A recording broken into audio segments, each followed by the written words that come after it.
Okay, we are now going to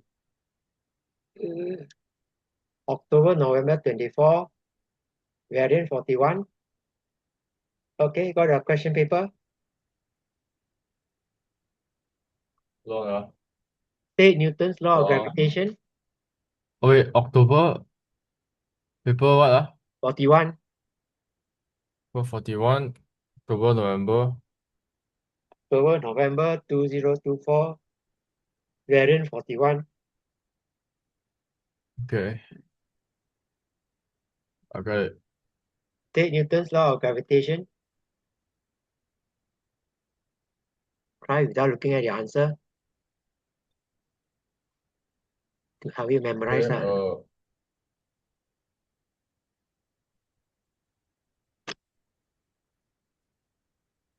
gravitational force in two masses directly proportional to the product of masses and inversely to their square separation.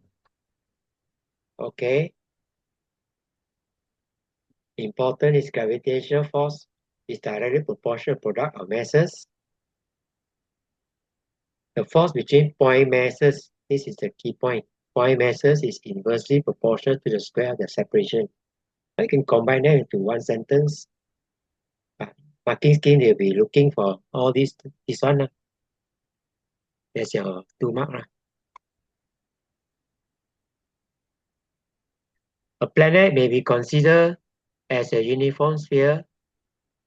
A satellite is in orbit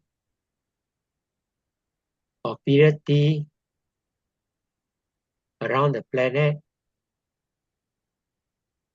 at a height h above the surface. Height of the orbit can be adjusted by the use of the satellite's rocket engine. Figure 1.1 shows the variation of h of t to the power 2/3. By reference to forces, explain why the orbit of the satellite is circular. Yep.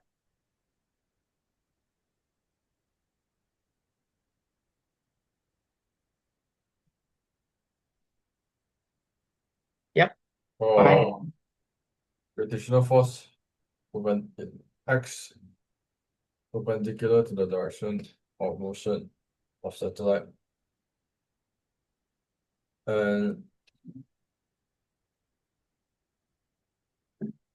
And yeah, provide the centripetal acceleration. Gravitational force acts perpendicular to the direction of motion. Gravitation provides the centripetal force or centripetal acceleration. So we got 10 more minutes.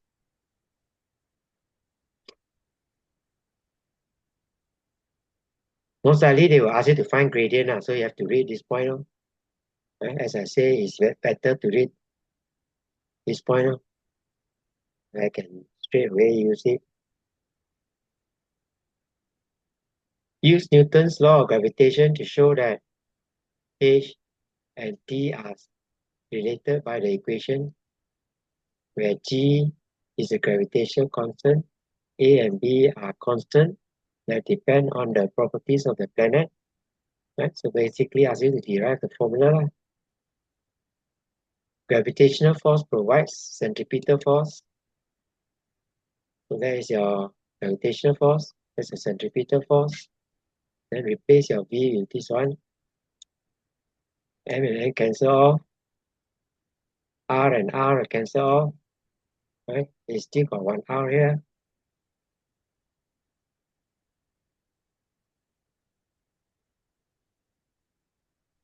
So where B equals to radius of the planet, M is mass of the planet. So we have our GM, R is the radius of the planet, plus H. And this is your 4 pi square. Right? Yeah, just using this one. 4 pi square. R is big R plus H square. then T square, E square there.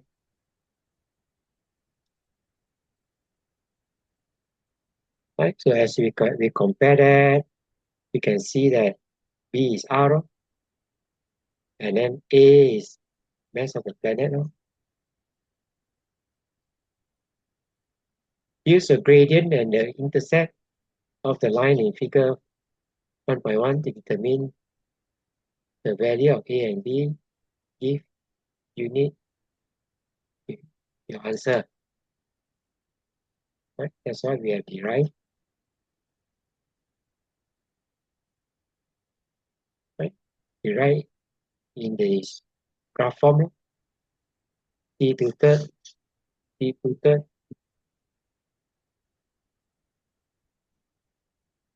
Then take this across there. Take a GM down.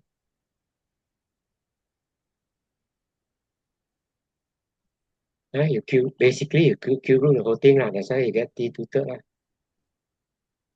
Compare with the equation of a straight line. There is your gradient. Right? Gradient you can read from here. Right? Check that one. 360, 1280 minus 360 divided by 9, divided by 12, and then the power 6. Remember how to check this number. Don't be careless. Get that gradient. A equals to M. Right? Just manipulate these two equations. Get this one there. This 1.3 times 10 to the power 24 kilogram. Rate is where the markings, they will give you the mark for this one and that one. Then y-intercept. Y-intercept. Y-intercept is this one times R. And there's a y-intercept there. Right? This is your gradient. This is your gradient times R. Okay? B equals to R equals 360 times. That one is your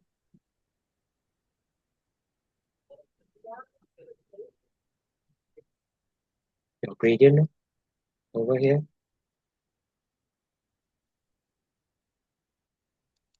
Can do your own way. I just see this one, the same thing here, and here is the gradient. That's all times R.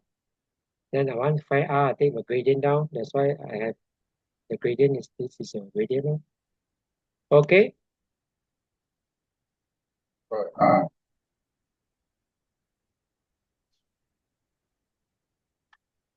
Define specific heat capacity. Okay.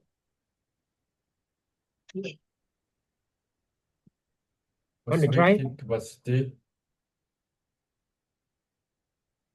Amount where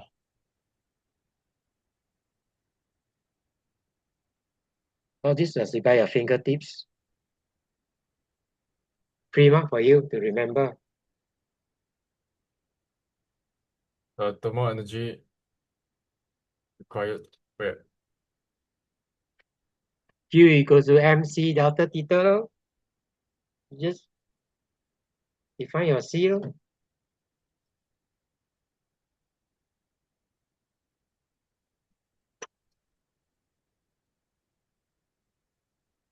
Thermal energy per unit change the temperature. Temperature. Thermal energy per unit change in temperature. Okay. Yeah. You can combine it to thermal energy per unit mass, per unit change in temperature. That's all.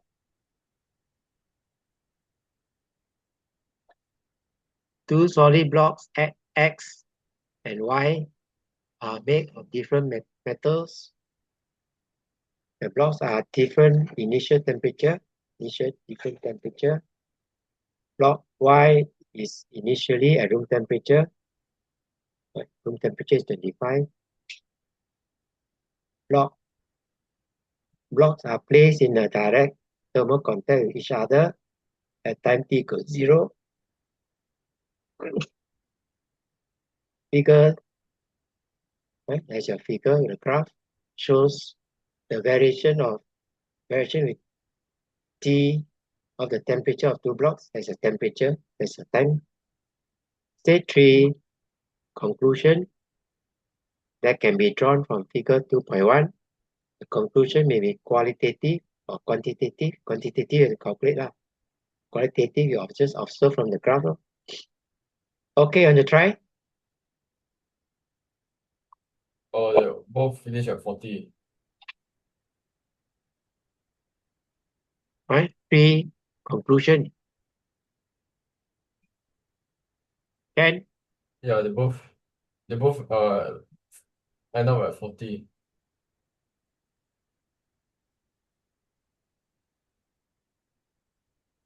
blocks end up in thermal equilibrium.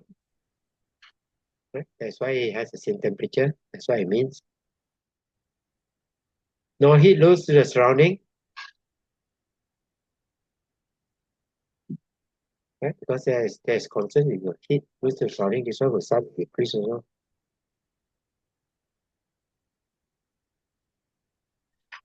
Initial temperature of X is 85 degrees Celsius. This value here, or Y lah, can read. So these are other alternative answer lah. To accept. Final temperature is 40.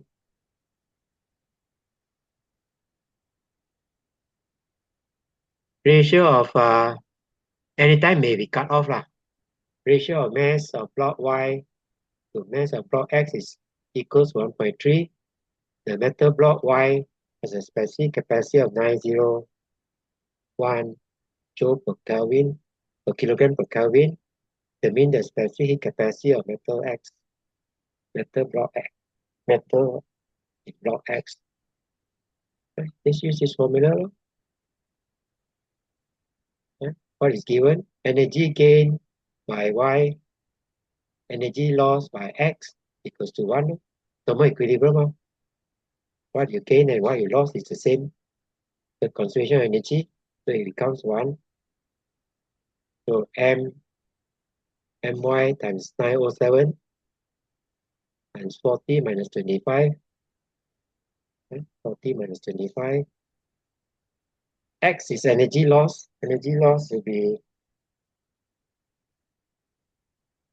mx times c times 85 minus 30. Right here, 40 here.